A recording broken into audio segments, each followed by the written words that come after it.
Well, a new warning for a popular vacation spot. Experts saying the conditions are ripe for great white sharks off the coast of Cape Cod on Massachusetts. Warm water and seals could lure the sharks. 2 weeks ago, a great white was spotted 20 miles off the coast of Massachusetts. Dr. Greg Skumal is the senior biologist and a shark expert with the Massachusetts State Division of Marine Fisheries.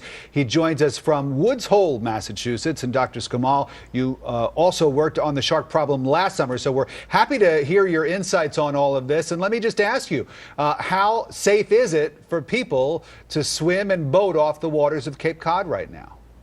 Well, it's nice to be here today, but we need to put all this into context. I mean, it's important to realize that the white shark has been here every season, probably spanning hundreds, if not thousands of years. So what we're seeing this year is certainly nothing unusual. Matter of fact, it's been very difficult for us as scientists to get close to white sharks simply because they're so elusive, they're difficult to find, difficult to see. So, you know, everyone knows that's been in the field working with these sharks that as seasonal water temperatures climb in the summertime, get to optimal conditions for sharks that are going to move into and migrate into southern New England waters.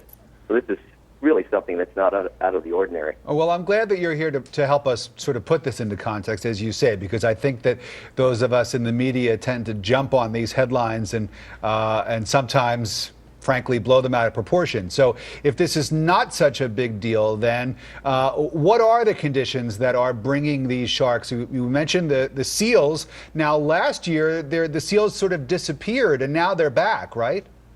No, we have a resident population of gray seals now off the coast of Cape Cod, and we've been monitoring the expansion of this population and the fact that they're staying year-round, which we think probably has a lot to do with the fact that white sharks now are going to pay attention to these seals since they typically feed on them. You know, as we take a look at some of these great whites, I'm just wondering, you know, because the beaches can be opened or closed depending on the judgment of local officials. What would you advise officials in some of these beachfront towns as to whether or not beaches should remain open right now? You know, at this point, all we can do as scientists, and my objective is to get on the water, study these sharks, put tags in them, follow their movements, look at their residency patterns, try to get a sense of site fidelity to the areas where these seals are.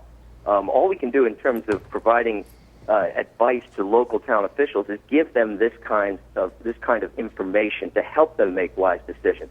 Now, we interact with the local officials on multiple levels, and if we're learning something, we try to get that information to them so they can make well-informed decisions. Good luck with your work, Dr. Greg Skumal of the Massachusetts State Division of Marine Fisheries. Good to talk to you, sir. Enjoy the rest of the holiday.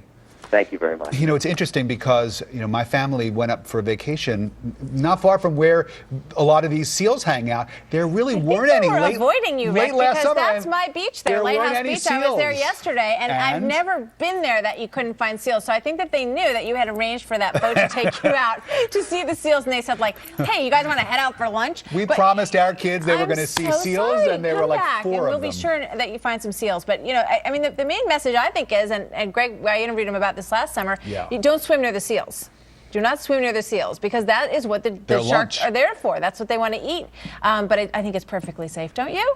What'd you tell me the last time someone was killed by a shark? Like in the 1930s. Yeah. We're coming back to the Cape to find the seals. And I will personally take you out to see them. Okay, sounds great. All right, well, you got to see this to believe it. A dog that scuba dives, folks. That's next. What's a Scooby-Doo? We're gonna follow you. You're gonna solve that mystery. And we leave you with this. In Russia, a scuba diving dog. Check it out, a little dachshund. Got his own wetsuit and a mask that fits over his face. Seems that the owner loves the sport so much, he wanted to bring his dog along. The dog is named Boniface. Boniface. Whatever. His owners are professional scuba divers. You think he's a spy, that little Russian I was going to say, I think dachshund? he is. In that outfit there, I don't think he likes that outfit. No, Look at he's him. like, get me out of here, I'm a dog. Thanks for joining us, everybody. See you tomorrow. We'll Happening see you now tomorrow. starts right now.